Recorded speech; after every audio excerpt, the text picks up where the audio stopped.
Good day everyone, I am Esma Olivia Cassandra and this is the continuation of our report. So let's move on sa arousal disorders. So ito ay tumutukoy sa kondisyon kung saan nahihirapan o hindi na nakakaramdam ng physical excitement o pagka-arouse habang may sexual activity. So kahit na may mga nangyayaring intimacy, parang hindi na rin nagre-respond ng maayos yung katawan natin. So nangyayari ito kapag nababawasan o tuluyang nawawala ng interes o kagustuhan. So hindi na ito naiisip, wala na mga thoughts or fantasies tungkol dito at hindi na rin nagkukusa na simulan ang activity. So kahit na may mga stimulation or pagpaparamdam, wala pa rin nararamdamang excitement, pleasure or kahit anong reaction mula sa isip at katawan. So next is pain disorders. So ito naman is tumutukoy sa kondisyon kung saan nakakaramdam ng sakit kapag may sexual activity or intercourse. So ang tawag dito sa medical term ay dyspareunia. So ito naman is yung sakit na nararamdaman sa part ng ari or genital area na pwedeng mangyari bago pa man magsimula, habang ginagawa or kahit pagkatapos pa ng activity. So, hindi ito simpleng sakit lang kasi ito ay paulit-ulit o kaya naman ay tumatagal. So, kaya nakakaapekto ito sa comfort ng isang tao. So, next one is orgasm disorders. So, ito naman is yung problema kung saan nahihirapan or hindi na nakakarating sa climax. Pwedeng sobrang tagal bago mangyari o kaya naman ay hindi talaga nangyayari kahit anong gawin. So, nangyayari din ito kapag madalang nang mangyari o kaya naman ay hindi kasing lakas o intense ng inaasahan. So dahil dito, madalas na nalulungkot or mag-alala yung mga taong nakakaranas ito. Isa ito sa pinaka-common na problem na nararanasan ng marami. So next is what are paraphilic disorders.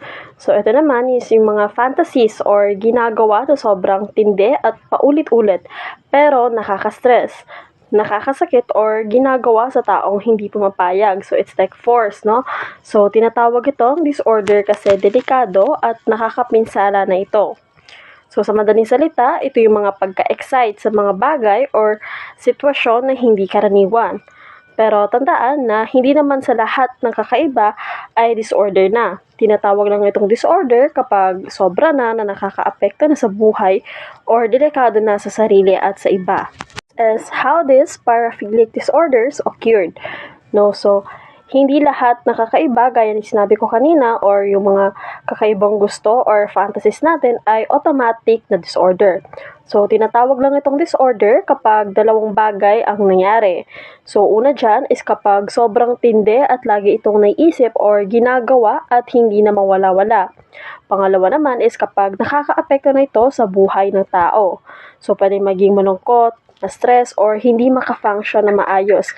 Well, normal lang naman itong ma-feel, pero sa case na ito is kapag nagkakaroon ka or nakakaranas ka ng mga ganito dahil sa hindi mo nang makuha kung ano yung gusto mo at hindi maganda yon.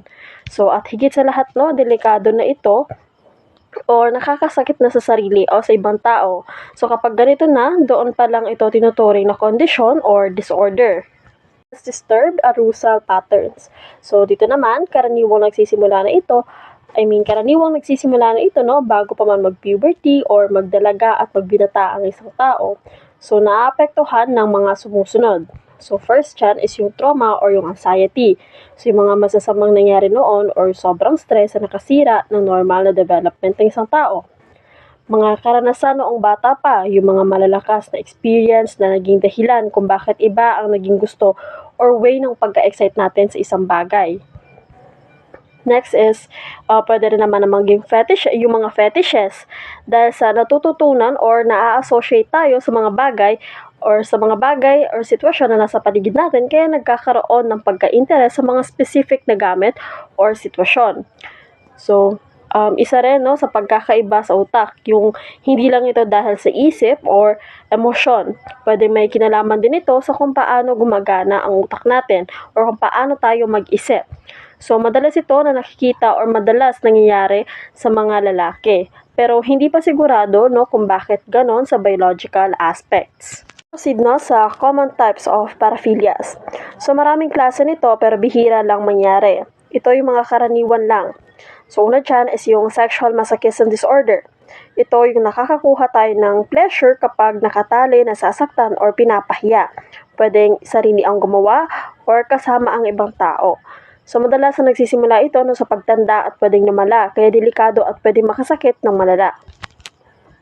Next is yung frotteurism. So ito yung laging gusto or urge na kuskusin o hawakan ang katawan ng ibang tao para sa sariling sarap. So kahit na hindi pumapayag yung tao, yung mga gumagawa nito ay tinatawag na fraudsters. So how social workers should manage these cases nga ba? So ganito dapat ang gawin or approach natin bilang isang social worker pagdating sa mga ganitong cases. So una dyan is kapag makinig no at huwag manghusga. So dapat bukas ang isip at puso natin sa mga ganitong cases at iparamdam natin sa client na safe sila magkwento at hindi sila huhusgahan kahit ano pa ang kondisyon or ginagawa nila. Like, tiwala lang ang pinaka-importante para matulungan sila. Pangalawa naman, alamin natin ang dahilan or root causes kung bakit nga ba nila ginagawa yung mga bagay na ganito. So, alamin natin kung bakit nangyayari ito, kung dahil ba sa trauma, bad experiences nung bata pa, or problema sa emosyon. So, titingnan din natin kung delikado na ba ito sa sarili nila or sa ibang tao. Sunod naman is counseling no at pagpapaliwanag sa mga client or sa client. So ipapaliwanag natin na maayos kung ano talaga ang nangyayari sa kanila. So tutulungan natin silang maintindihan na na may solusyon ito at hindi sila dapat mahiya kahit na sa tingin nila is nakakahiya yung ganitong mga gawain. So ituturo din natin no yung importansya or importance ng respect, yung boundaries, at consent para hindi sila makasakit ng iba. So, pwede rin na i-refer sa tamang doctor or expert. Yun talaga yung pinaka-the best, no? I-refer natin sila sa mga doctors and experts. Dahil hindi naman doktor, yung mga social workers, i-refer natin sila sa mga tamang specialist para matulungan sila. So, kung may mga sugat or physical injury tulad ng lacerations, ipapagamot natin sila sa ospital. So, kung kailangan ng therapy naman or gamot, no, ipapadala yon ng mga social workers sa mga psychologist or psychiatrist. So, ang panghuli dyan is siguraduhin natin na safety yung client natin. Safe yung client natin, yung safety ng ating client. Siguraduhin natin no, na ligtas ang client at ang mga tao sa paligid. Kung may mga violation or kung may mga violation na or delikado na ang gawain, gagawin natin ang tama para mapigilan at maprotektahan ang lahat. No? Suportahan din natin sila sa pagbabago nila through their journey na hindi porket ganito yung gawain nyo before, ganito yung cases nyo before is wala nang chance para magbago. Still support natin sila sa pagbabago na pwede pa rin naman nilang gawin. Good day, everyone. I am Anceres Florina, and to continue, number 3, pedophilia is a sexual disorder in which a person experiences sexual feelings towards prepubescent children. So, isa itong mental disorder kung saan ang adult ay may sexual attraction sa mga bata, start ages 8 years old to 13 years old. So, example, isang adult na lalaking nakikipag-chat sa mga bata at unti-unting kinukuha ang trust nito para sa sarili nilang sexual interest. Number 4 is exhibitionistic disorder.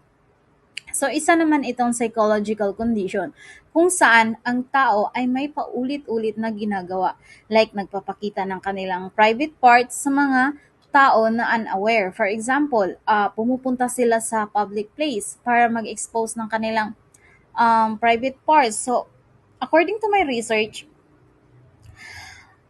ginagawa daw nila ito dahil nakakaramdam sila ng satisfaction kapag may mga taong nagugulat. Number 5 is exhibitionism. It's the act of exposing in a public or semi-public context one's intimate parts. So isa itong actual act na pag-expose ng katawan o private parts para makita ng iba. Kapag ginagawa nila ito kapag sila ay nakakaramdam ng excitement. Number 6 is coprophilia. So um, ito naman ay rare at hindi common na behavior. So, ibig sabihin, ang isang tao ay nakakaramdam ng sexual excitement kapag ito ay connected sa mga bagay na marurumi. Kaya hinahanap nila ito para makaramdam sila ng satisfaction. Number 7, autosacinophilia. So meaning, kung saan ang isang tao ay nakakaramdam ng sexual excitement kapag iniisip niya na nasa danger situation siya. Mahilig sila sa imagination sa mga bagay na delikadong situation. Example, nag imagine siya na may humahabol sa kanya at papatayin siya. So dahil doon, sa imagination na yun, nakakaramdam sila ng sexual excitement. Number 8 is autogynephilia. So, ibig sabihin, ang attraction ay nakafocus sa sarili bilang babae at hindi sa ibang tao. So, ini-imagine nila ang sarili niya bilang female body, pagsusuot ng pambabaeng damit, pag-iisip sa sarili na sila ay babae. So, mahalagang tandaan na hindi ito pareho sa gender identity at hindi lahat ng may ganitong experience ay transgender.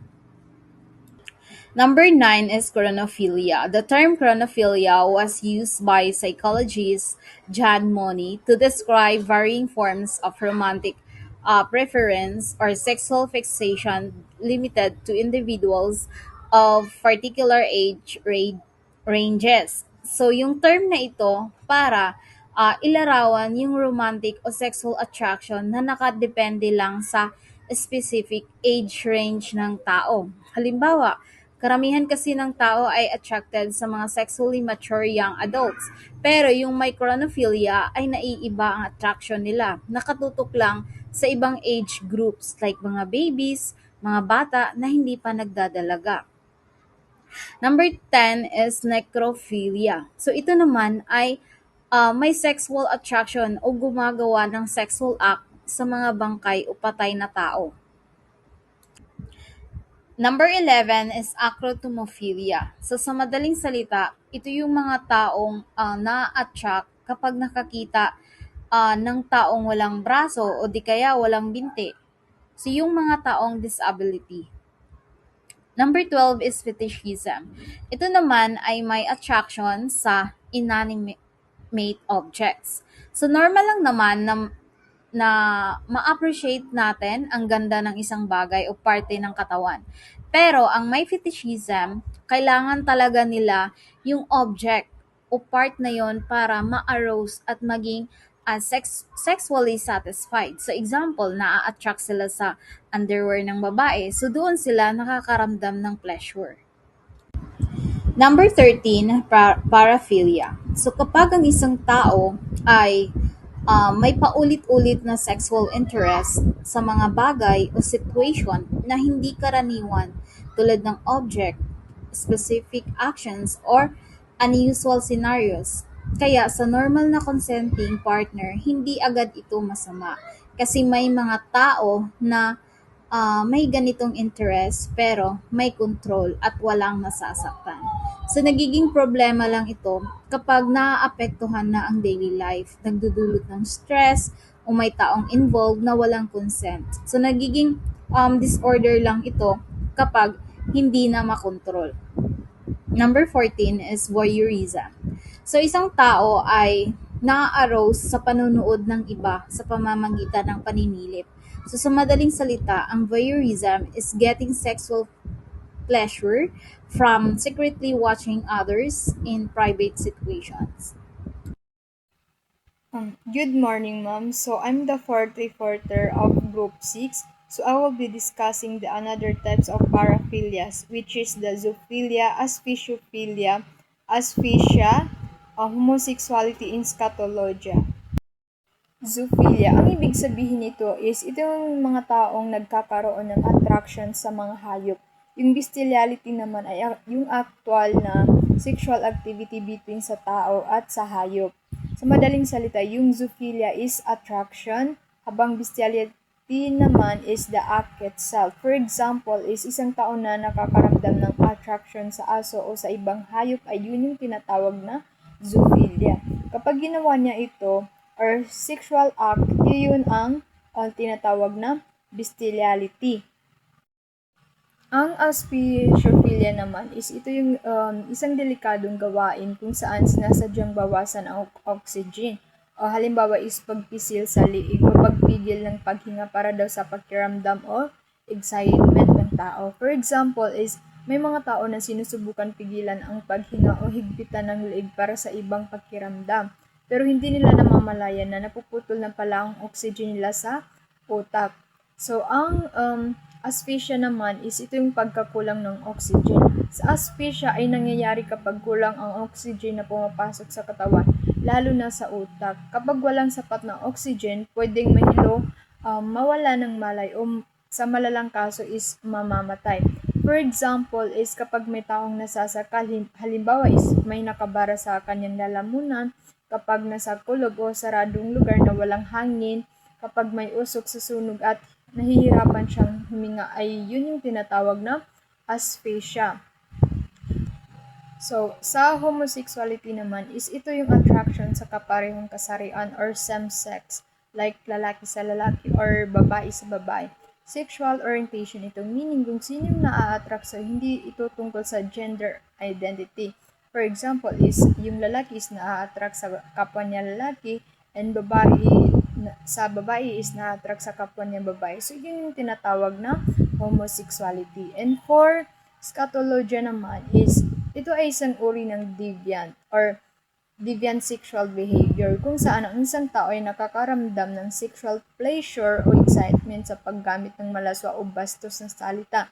Madalas, ginagawa ito sa pamamagitan ng tawag sa telepono o pagkipag-usap sa ibang tao nang hindi na angkop ang sinasabi. So, telephone scatologia, isang tao na tumatawag sa random number at nagsasabi ng obscene or bastos na salita. Ginagawain niya ito is para masatisfy yung sarili niya. For example is, may tumawag sa isang tao tapos bigla siyang nagsalita ng malaswang bagay o mananakot kahit ayaw naman ng kausap niya.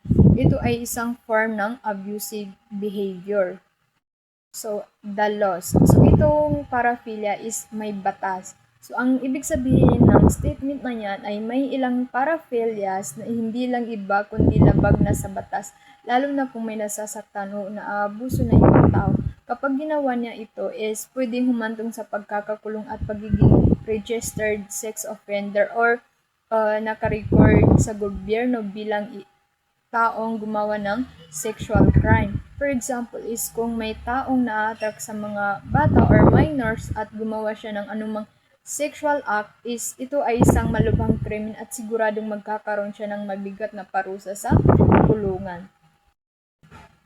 So, let's proceed to sex-related behavior. Ito naman yung iba't ibang klase ng sexual activities. Number 1 is masturbation. Ito naman yung sariling katawan ang ini-stimulate para makaramdam ng pleasure sa kanyang sarili. For example, isang tao na ginagawa ito para ma-relieve ang stress niya. So, normal lang daw ito sa mga tao na gumagawa ng sariling pleasure sa kanilang sarili para ma-relieve yung stress nila.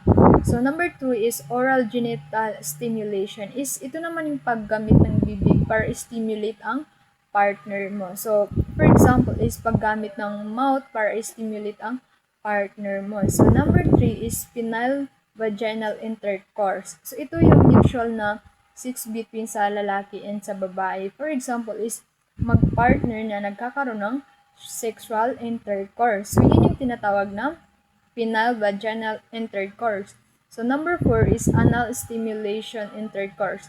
Ito naman yung stimulation gamit ang anus. For example, is panggamit ng fingers o penis sa anus para sa sexual pleasure ng isang tao. So, sa Children in Conflict with the Law or CICL is ito ay tumutulong sa mga batang nakakagawa ng krimen. Sa Philippines is tinuturing silang vulnerable, kaya kailangan nila ng special care at hindi agad parusahan. For example is isang minor na nagnakaw, hindi agad ikinukulong, binibigyan mo na siya ng intervention or binibigyan ng counseling para magbago. So, hindi dapat siya kinukulong kasi bata pa siya and hindi pa siya umabot ng 18 years old. So, kailangan mo na siyang i-counsel at bigyan ng special care para magbago. Public Act number 9344 is ito yung ang batas na tumutulong sa mga batang nagkakamali. Focus nito ay rehabilitation, hindi punishment. May mga programs tulad ng counseling at community service para matulungan silang magbago at makabalik sa society. For example is, imbis na ikulong, ang bata ay pinapasok sa rehabilitation program. Pinapagawa ng community service or pinapa-counseling para maturuan at matulungan siya habang bata pa. So, yun yung sa Republic Act number 9344. So, yun lamang po and thank you.